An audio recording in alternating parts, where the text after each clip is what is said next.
Ulan na talaga. Lamig, grabe.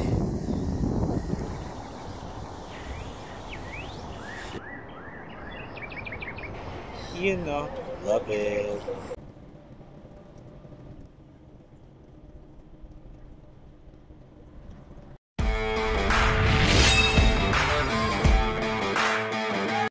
Good morning mga katropa, and now we're going to our third bus stop, which is Shirakawa-go, dito sa Gifu Prefecture. Tahanin na naman. Alam niyo ba yung Shirakawa-go? Malapit lang to sa IG, mga 4 hours lang, diba? Yung IG, dyan tayo, prefecture po yan, kung saan tayo nakatira dyan sa Nagoya. And we are so lucky, even this April 24, 2024, here at Gifu Prefecture, we can still see some cherry blossom trees, even if the cherry blossom season is almost over, diba? At dahil maulan ngayon, tingin na lang natin yung map kasi sobrang laki nitong Shirakawa-go para ikutin sa just few hours na inalat na aming tour bus. So, kaya andito tayo ngayon, no? This beautiful cherry blossom. Cool. And of course, the famous space review with the cherry blossom on my background. Wow. Love it. Actually, kung titingnan mo nga, para ka nga nasa Pilipinas lang, somewhere in North, diba? Sa Pampanga, sa Lawag, sa La Union, diba? Pero sagada nga Cordillera, di ba? Ulan na talaga. So tara, tawid na tayo. At pagtawid natin, napakadaming palang tao sa kabilang side ng ilog, diba? This is what Shirakawa-go famous for. Ito yung kanilang mga houses built without nails by their master carpenters, diba? Ang tawag dito, Gasho Sukuri style houses. Kung titingnan mo yung tubig nila, wow talaga. At parang ang lamig. Hawakan ko kaya? Ay, wala pa pala.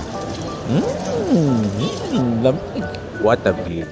Imagine this village on top of the mountains with a Corolla car. And these are some of my pictures right now here on Shirakawa-go this April 2024. So it's still springtime in Japan. But the next coming pictures, love it. Wow. Wow.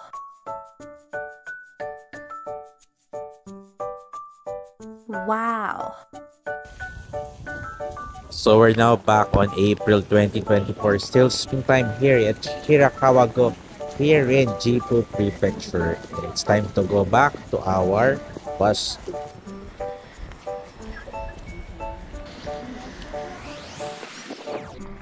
Wow.